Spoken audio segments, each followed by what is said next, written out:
할렐루야. 오늘도 온라인으로 예배 드리게 되었습니다. 여러분의 삶의 자리, 삶의 예배의 자리에서 예배하시는 모든 분들에게 하나님의 크신 은혜가 함께 하시기를 주님의 이름으로 축원합니다. 어려운 시대, 어려운 시기를 살고 있지만 여전히 우리는 예배해야 되고, 우리가 찬양하는 것처럼 우리가 있는 곳이 하나님이 계시는 곳인 줄로 믿습니다. 여러분의 삶의 자리, 삶의 예배의 저소에서 오늘도 하나님의 귀하신 부흥의 역사가 있는 시간이 되기를 주님의 이름으로 축원합니다. 지난 주일날 우리는 에스라 느헤미야 7장을 통해서 새로운 부흥의 준비를 이야기했습니다. 느헤미야는 성벽을 재건하고 모든 것을 완성했지만 사실은 그 성벽의 재건이 하나님의 궁극적인 목표는 아니었습니다. 성벽이 재건되어야 하는 이유 중에 하나는 그 안에 있는 성전에서 온전한 예배가 이루어지는 것, 그것이 하나님의 뜻과 하나님의 계획이었습니다. 이스라엘 백성은 누구입니까? 하나님께서 택하시고 선택하시고 그들을 통하여서 하나님이 영광받기를 원하시고 또 그들을 통해서 이 땅 끝까지 하나님의 생각과 하나님의 마음이 전달되기를 원하시는 것이 하나님의 계획이었습니다. 이스라엘 백성은 그렇게 살지 못했지요. 이제 무너진 성벽이 100여 년 동안에 건축되지 못합니다. 하나님은 하나님의 사람 느헤미야를 통해서 이 일을 52일 만에 건축해냅니다. 하지만 그 건축은 다른 것이 아니라 그 성벽 안에 있는 성전에서 온전한 예배가 이루어지기를 원하시는 것입니다. 저와 여러분은 오늘 비대면으로 온라인으로 이렇게 예배하고 있습니다. 그럼에도 불구하고 여전히 여러분의 처소에서 여러분의 삶의 자리에서 하나님은 영광받기를 원하시고 우리의 예배 가운데 함께 하시는 줄로 믿습니다. 이제 무너진 성벽을 통하여서 온전한 예배가 형성되고 그들이 성읍에 거주하게 됩니다. 느헤미야의 고민은 또 하나가 있습니다. 그 성벽 안에 사람들이 없습니다. 이제 그 성벽 안에 사람들을 거주하기 위해서 그는 하나님 앞에 지혜를 구할 때에 하나님이 그의 마음 가운데 생각을 넣어주셨습니다. 그의 마음을 감동시키십니다. 이제 백성별로 인구조사를 하는 것이었고 또 감사하게도 스룹바벨이 1차 귀환 때 가지고 왔던 그때 준비했던 명단들이 있었던 것을 그는 찾게 됩니다. 이제 그 명단을 놓고 그들은 기도하고 그 백성들은 그 성에 거주하게 됩니다. 지난주 설교 마지막 부분에 이렇게 말씀드렸습니다. 부흥은 우리가 그 자리를 찾는 것입니다. 그것이 부흥의 시작입니다. 우리가 있어야 될 곳, 우리의 삶의 자리, 그리고 우리의 삶의 자리가 하나님께 예배할 수 있는 준비가 되어 있는 그때에 하나님은 우리를 통해서 다시 부흥의 역사를 허락하시는 줄로 믿습니다. 이제 이 모든 것들이 준비되었습니다. 성벽이 완성되고 성 안에 하나님의 백성들이 이주해서 완전하게 갖춰지고 있습니다. 이제 8장에 놀랍게도 이런 때에 백성들이 요청이 있습니다. 1절을 같이 보겠습니다. 이스라엘 자손이 자기들의 성읍에 거주하였더니 7째 달에 이르러 모든 백성이 일제히 수문 앞 광장에 모여 학사 에스라에게 여호와께서 이스라엘에게 명령하신 모세의 율법책을 가져오기를 청하매 백성들의 마음이 하나가 되었습니다. 이제 성벽도 완성되고 성전의 예배가 시작되고 있고 그리고 백성들이 그 성읍에 자리를 잡았습니다. 이제 열심히 살면 됩니다. 열심을 다해서 내 삶을 살면 되는데 지금 마음 가운데 부족함을 느끼고 있습니다. 느헤미야가 느끼고 있는 그 부족감과 이 백성이 느끼고 있는 그 부족함이 같습니다. 그들은 학사 에스라에게 요청을 합니다. 하나님의 율법책을 가지고 나와서 우리에게 읽어주시기를 원합니다. 그런데 놀랍게도 이 요청은 느헤미야나 에스라가 한 것이 아닙니다. 백성들이 스스로 그들 앞에서 하나님의 말씀을 듣겠다고 요청하고 있는 것입니다. 이것이 왜 가능할까요? 그들이 지금 자신의 자리를 찾은 겁니다. 내가 있어야 될 장소가 어디인지를 알게 되면 그 다음에 필요한 것이 하나님의 말씀입니다. 저와 여러분이 서 있어야 될 그 자리를 깨닫게 되고 오늘 우리가 비대면으로 예배하고 있지만 우리 삶의 자리에서 예배받기를 원하시고 우리의 영광받기 원하시는 하나님을 경험하게 되면 우리는 하나님의 말씀에 귀 기울일 수밖에 없습니다. 백성들이 그 말씀을 듣기를 원합니다. 그런데 그들이 이렇게 말합니다. 그 하나님의 말씀을 여호와께서 이스라엘에게 명령하신 말씀이라고 그들은 외칩니다. 하나님이 우리에게 명령하신 것, 그것을 듣기를 원하는 것입니다. 하나님의 백성은 하나님의 명령으로 살아갑니다. 하나님의 생각으로 살아갑니다. 하나님의 마음으로 살아갑니다. 우리는 여전히 대면하지 못하고 예배하고 있지만 이 아침에도 하나님께서 우리에게 무엇을 명령하시는지, 어떤 생각을 가지고 계신지를 우리는 찾아야 됩니다. 이제 학사 에스라가 그들 앞에서 말씀을 펼칩니다. 8장 2절과 3절의 말씀을 같이 한번 읽어보겠습니다. 일곱째 달 초하루에 제사장 에스라가 율법책을 가지고 회중 곧 남자와 여자나 알아들을 만한 모든 사람 앞에 이르러 수문학 강좌에서 새벽부터 정오까지 남자나 여자나 알아들을 만한 모든 사람 앞에서 읽음에 뭇 백성이 그 율법책에 귀를 기울였는데. 아멘.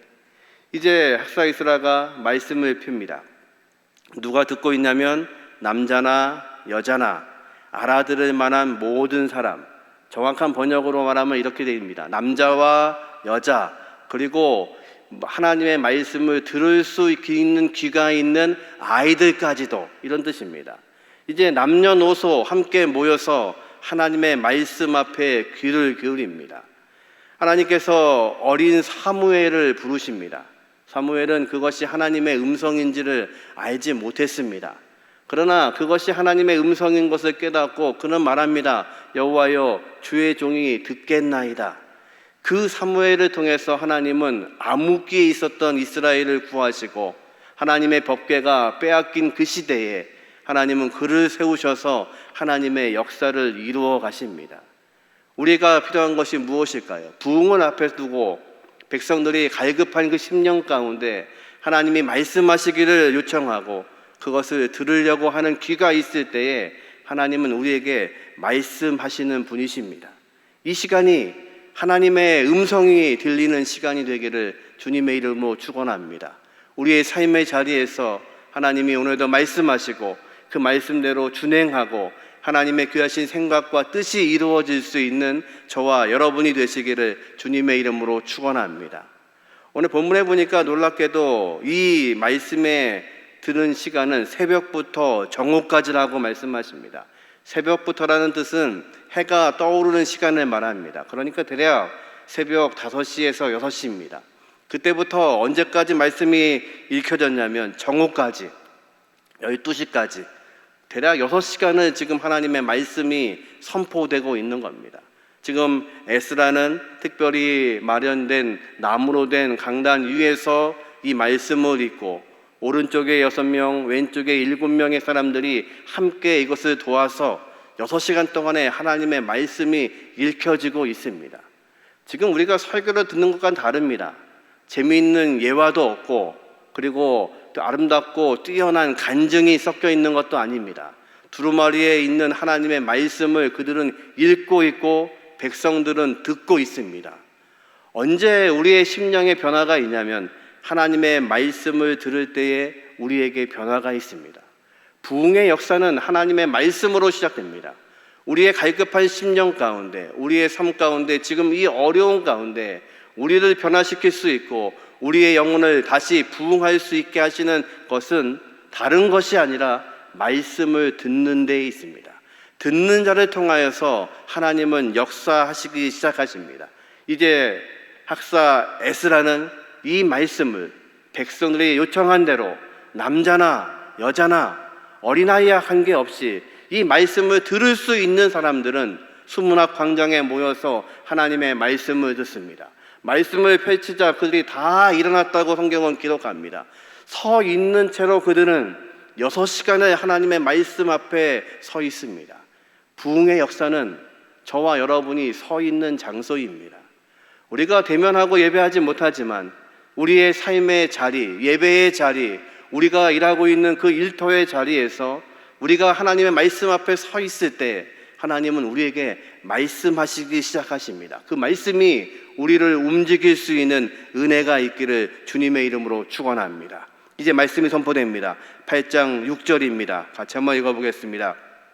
에스라가 위대하신 하나님 여호와를 송축하며 모든 백성이 손을 들어 아멘 아멘 하고 응답하고 몸을 굽혀 얼굴을 땅에 대고 여호와께 경배하니라.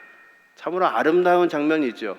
하나님의 말씀이 선포되는데 백성들은 그 말씀을 아멘 아멘으로 듣습니다. 이 구절이 한 번 더 나왔던 걸 기억하십니까?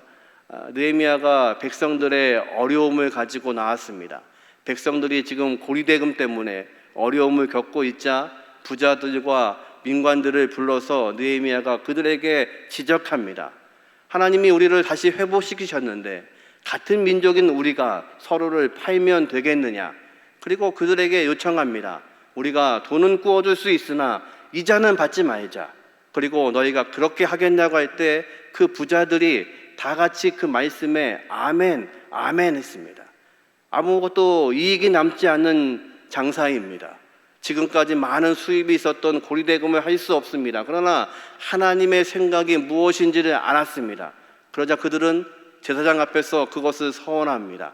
우리가 지금부터 아무것도 받지 않겠습니다. 그리고 지금까지 받은 이자도 돌려주겠습니다. 그리고 그 말씀대로 우리가 살지 않으면 정말 지금 말씀하신 것처럼, 총독이 말씀하신 것처럼 하나님이 우리의 삶을 털어가셔도 좋습니다. 저주입니다. 그런데 그들은 아멘합니다. 삶의 자리가 무엇입니까, 여러분? 예배가 과연 우리에게 무엇입니까? 우리의 삶의 자리에서 하나님은 우리에게 무엇을 말씀하기를 원하실까요? 우리는 지금 불편하게 예배하고 있습니다. 함께 넓은 예배당에서 함께하지 못하고 여러분의 삶의 처소에서 불편하게 예배를 합니다. 그러나 불편함에도 불구하고 하나님의 말씀이 무엇인지를 깨닫는 것이 바로 은혜입니다. 느헤미야가 이것을 요청했을 때 부자들은 앞으로의 모든 것들이 불편해지는 것을 알고 있습니다. 그동안 그렇게 따랐던 물질을 더 벌 수 없음을 알고 있습니다. 불편함을 감수하지만 그것이 하나님의 말씀이기에 그들은 아멘, 아멘 하는 것입니다. 이제 갈급한 백성들이 6시간을 하나님의 말씀을 듣고 있습니다. 그리고 그 말씀을 가지고 송축하고 백성들을 축복할 때 백성들은 지금 불편한 자리에 나와서 아멘, 아멘 하나님의 말씀을 받고 있습니다. 성벽이 완성되었습니다. 성전의 예배가 진행되고 있습니다. 그 도성 안에 집들이 다 지어졌습니다. 이제 불편하지 않습니다. 내 살 곳이 있고 안전한 집이 생겼습니다. 그런데 지금 백성들은 불편하게 하나님의 숨은 광장으로 모여 나와서 불편하게 새벽부터 정오까지 말씀을 들으며 서서 그 말씀을 듣고 있습니다. 무엇이 그들을 그렇게 갈급하게 했을까요? 저와 여러분의 삶 가운데 예배를 통해서 우리의 삶에 이 갈급함이 있기를 주님의 이름으로 축원합니다. 그럴 때 하나님은 우리가 어떤 장소에서 예배하든 어떤 환경에서 예배하든 우리를 채우시고 인도하시고 힘을 주시는 분이신 것을 믿으시기를 주님의 이름으로 축원합니다.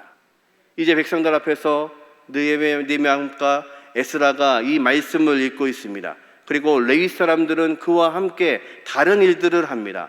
8장 7절 후반절부터 8절까지의 말씀을 같이 보겠습니다.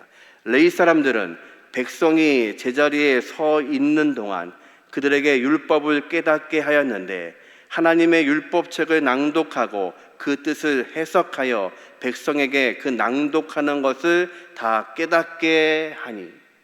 지금 에스라와 13명의 사람들은 이 말씀을 돌아가면서 말씀을 낭독하고 있습니다.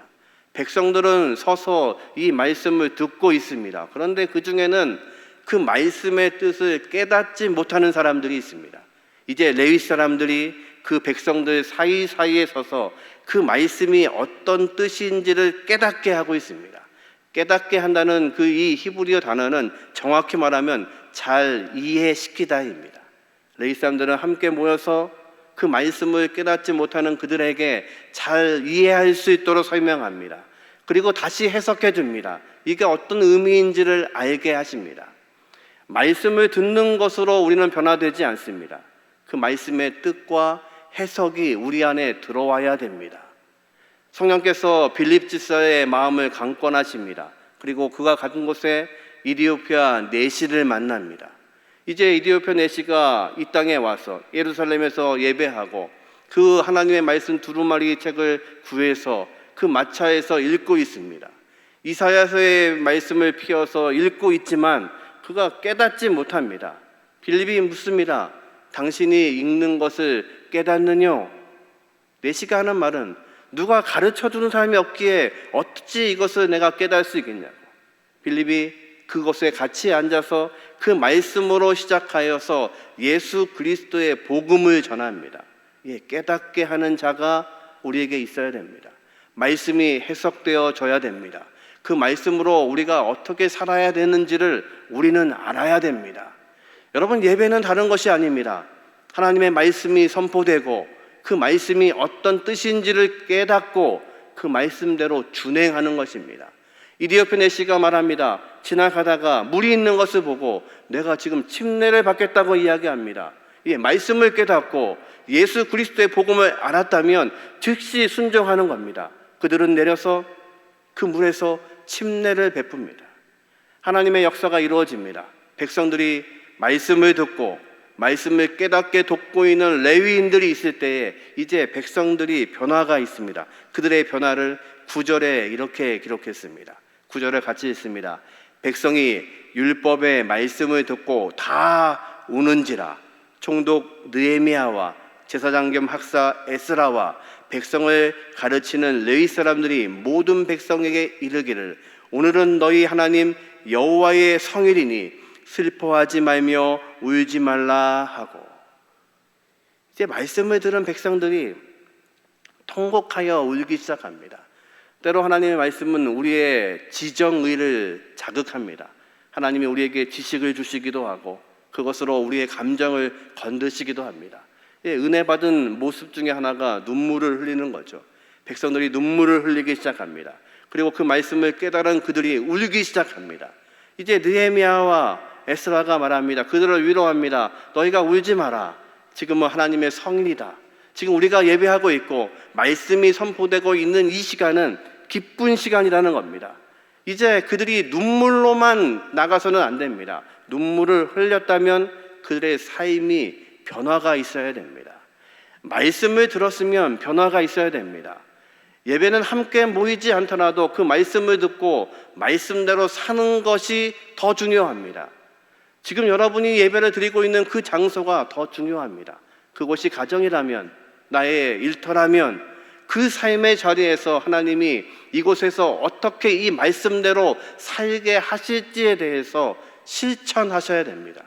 이제 말씀을 듣는 백성들이 실천하기 시작합니다. 16절입니다. 같이 한번 읽어보죠.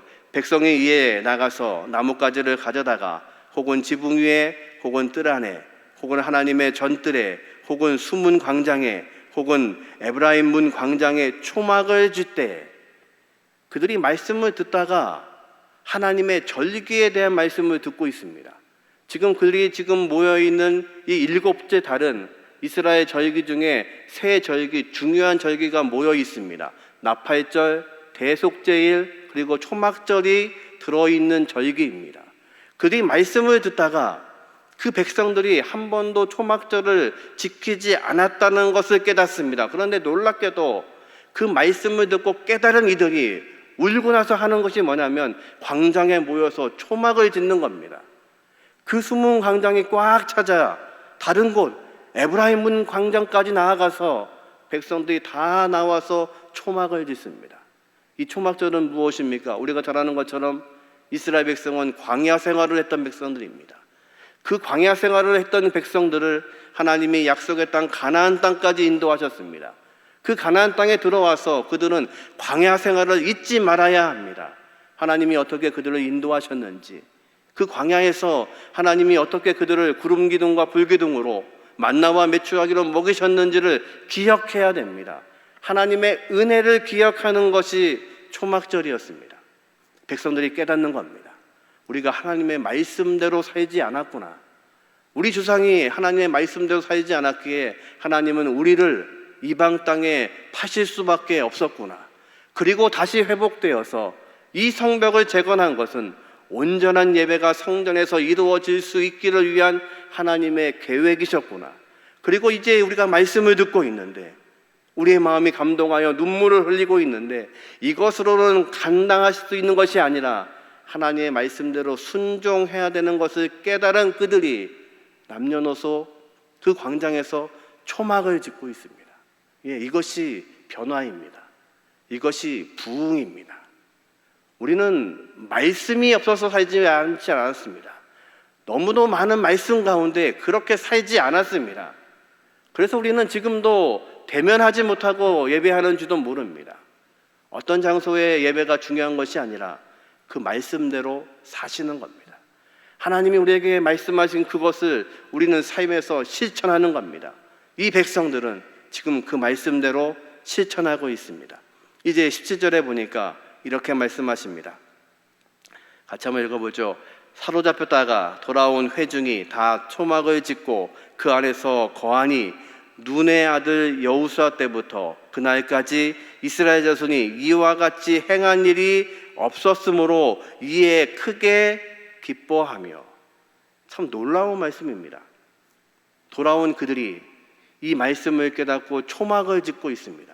그런데 놀랍게도 이 절기를 한 번도 이스라엘 백성은 여호수아 이후부터 모세가 그들을 인도했고 여호수아가 그 땅을 정복했고 그 여호수아가 살아있는 동안 외에 여호수아가 죽은 이후부터 한 번도 이스라엘 백성은 이 절기를 지킨 적이 없었습니다. 그런데 이제서 그들은 이 절기를 지키고 있습니다. 하나님의 은혜를 기억하고 있습니다. 초막으로 진 그 나무 가지로 얽혀있는 지붕을 보며 밤하늘의 별을 바라보며 하나님의 은혜와 하나님의 생각을 깨닫고 있습니다. 그랬더니요, 그들의 눈물이 변하여서 그들은 하나님의 말씀에 순종하는 것이 얼마나 기쁜지 기뻐하고 있습니다. 이스라엘 백성의 아픔은 바로 이것입니다. 그들은 한 번도 하나님의 약속의 땅에서 하나님의 절기를 지킨 적이 없습니다. 절기를 지킨다는 것은 다시 온전한 예배가 회복되었다는 것입니다. 이것이 하나님의 계획입니다. 이스라엘 백성을 다시 돌아오게 할지라도 회복되는 게 아닙니다. 성벽을 완성했어도 회복되는 것이 아닙니다. 온전히 하나님 앞에 예배하지 않으면, 하나님의 말씀을 깨닫지 않으면 진정한 회복은 없습니다. 우리가 이 어려운 때에 함께 예배를 하든 온라인으로 예배하든 또 코로나가 지나가든 그래서 다시 회복이 되건, 회복이 중요한 것이 아니라 하나님의 말씀 앞에 우리가 사는 것이 중요합니다. 지금 이 백성들은 그 말씀 앞에 나왔습니다. 한 번도 내 조상이 지키지 않았던 그 역사 속에서 하나님이 말씀하시고 계획하시고 역사하시고 그리고 예배받기 원하셨던 그 백성들이 한 번도 절기를 지키지 못하면서 여전히 내 욕심으로만 성전에서 예배했던 그 시대가 지나가고 이제는 어렵지만 어려운 장소에서 성문 앞에서 초막을 치고 있음에도 불구하고 그들은 기뻐하고 있습니다. 하나님은 이스라엘 백성들을 왜 포로의 삶으로 내주셨습니까? 그 땅에 하나님의 절기를 지키지 않습니다. 안식일도 지키지 않고 안식월도 지키지 않고 희년도 지키지 않고 절기를 지키지 않는 그들을 하나님이 강제로 다른 나라의 백성으로 파셔서 그 땅을 70년 동안 안식하게 만드셨습니다. 이제 안식한 땅이 그들에게 펼쳐져 있습니다. 거기서는 성도 없고 성벽은 무너져 있고 모든 문이 불타 있는 그곳을 느헤미야가 하나님의 마음으로 이곳에 와 있는 겁니다. 그리고 놀랍게도 50일 만에 그 성벽이 건축됩니다. 성 안에 있는 집들이 건축되어집니다. 그리고 그곳에 다시 하나님의 백성들이 모였습니다. 그리고 이제서 하나님의 말씀을 펼쳤습니다. 그리고서 깨달았습니다. 우리가 왜 이방의 포로였는지, 왜 하나님은 성벽을 재건하게 하셨는지, 왜 우리에게 이곳에 다시 모이게 하셨는지, 그리고 그들이 기쁨으로 이 초막절을 지키고 있습니다. 18절입니다. 같이 읽어보죠. 에스라는 첫날부터 끝날까지 날마다 하나님의 율법책을 낭독하고 무리가 이레 동안 절기를 지키고 여덟째 날에 규례를 따라 성회를 열었느니라. 이것이 초막절 규례입니다. 7일 동안 초막절을 지냅니다. 그리고 마지막 8일째는 성회로 모여서 하나님께 예배합니다. 에스라는 그 7일 동안도 계속 하나님의 말씀을 낭독합니다. 그들은 초막에서 이 말씀을 듣습니다. 마치 광야에서 이스라엘 백성들을 인도하시며 하나님이 낮에는 구름 기둥으로 밤에는 불 기둥으로 임재하시면서 그들에게 함께 하셨던 것처럼 그들은 지금 불편한 초막에서 하나님의 말씀을 듣습니다. 그리고 그것이 어떤 의미인지를 깨닫고 있습니다. 이제 느헤미야가 이렇게 외칩니다. 8장 10절입니다. 같이 읽어보죠.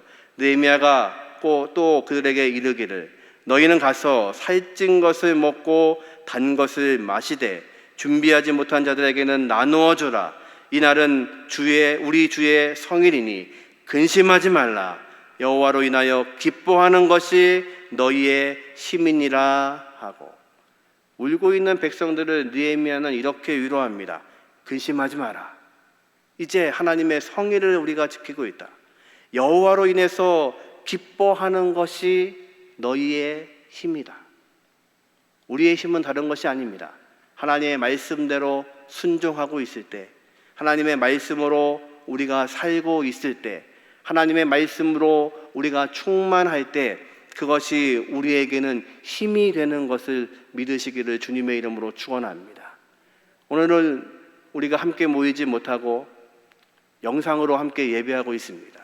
하지만 그 예배의 자리가 하나님의 놀라우신 기쁨과 감사가 있기를 주님의 이름으로 축원합니다. 왜 우리의 신앙이 이렇게 힘들고 어려워질까요?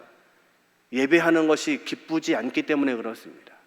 예배하는 것이 즐겁지 않기 때문에 그렇습니다.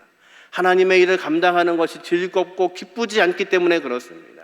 그래서 우리는 거기에 눌려버리고 힘들고 어려워집니다.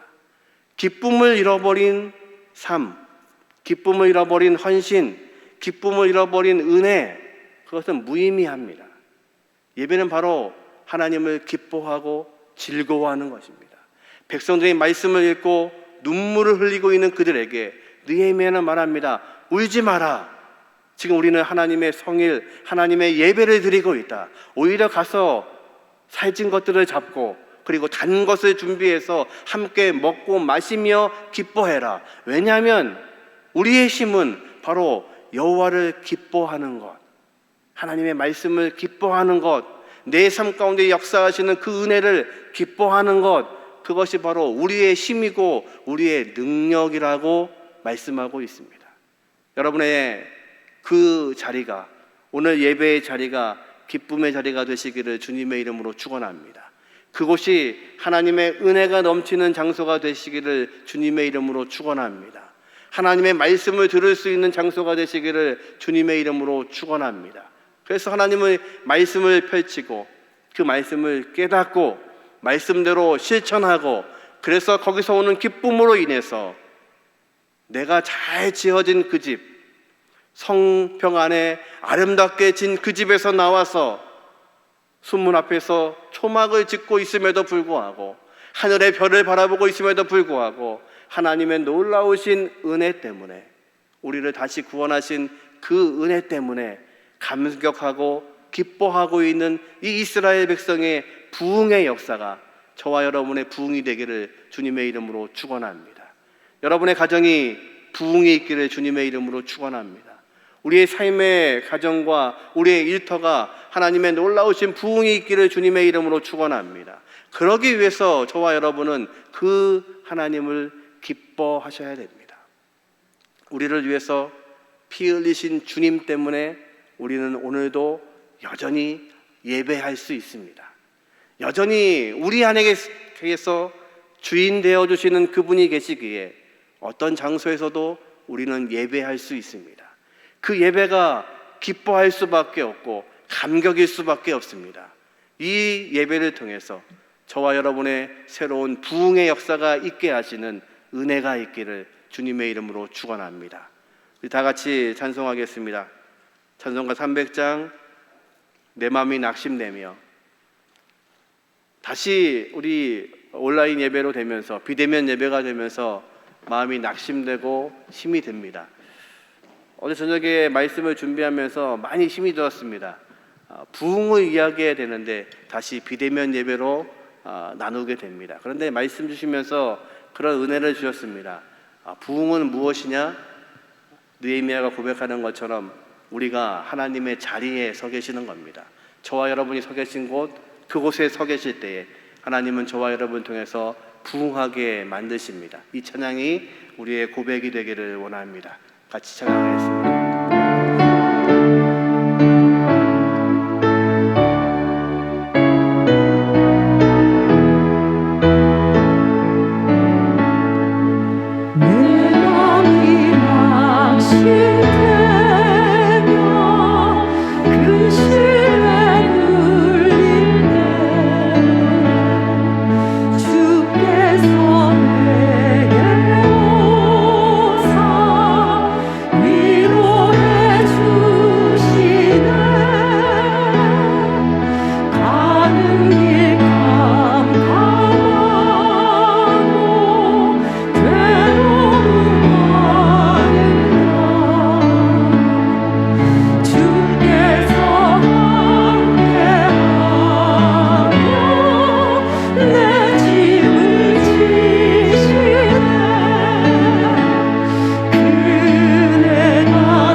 아버지 하나님 감사합니다. 우리의 삶의 자리에서 오늘도 예배하게 하시고 하나님의 말씀을 듣게 하신 것 감사합니다. 아버지 하나님, 우리를 통해서 일하기를 원하시는 아버지 하나님, 이제 성벽의 재건을 통하여서 하나님께 온전한 예배를 원하시는 아버지 하나님, 이제 우리의 삶의 성벽들이 재건되게 하여 주셔서 우리가 어떤 장소, 어떤 위치에 있어도 우리의 예배가 방해받지 아니하고 하나님만 바라볼 수 있는 은혜를 더하여 주옵소서. 하나님의 놀라우신 은혜가 없으면 우리가 아무것도 아닌 것을 기억합니다. 우리를 사랑하시고 우리를 구원하신 은혜가 아니었으면 우리는 오늘도 예배할 수 없음을 고백합니다. 우리를 구원하신 아버지 하나님, 우리의 예배 가운데 함께하여 주시고 이제 이스라엘 백성들의 모습처럼 이 성전 문 앞에서 초막을 짓고 하나님의 말씀대로 순종함으로 기뻐하는 이 백성들처럼 우리 안에 기쁨이 넘칠 수 있도록 역사하여 주옵소서. 우리의 예배 가운데 놀라운 회복이 있게 도와주시고 놀라운 감사가 있게 도와주시고 놀라운 부흥이 있게 도와주셔서 우리의 자리가 복되게 하시는 은혜를 더하여 주옵소서. 지금은 우리 주 예수 그리스도의 은혜와 아버지 하나님의 극진하신 사랑하심과 성령님의 내주 역사하심이 오늘도 은혜로 하나님의 백성으로 예배하기 원하는 각 사람들 머리머리 위에 지금부터 영원토록 함께 하시기를 예수님의 이름으로 간절히 축원하옵나이다. 아멘.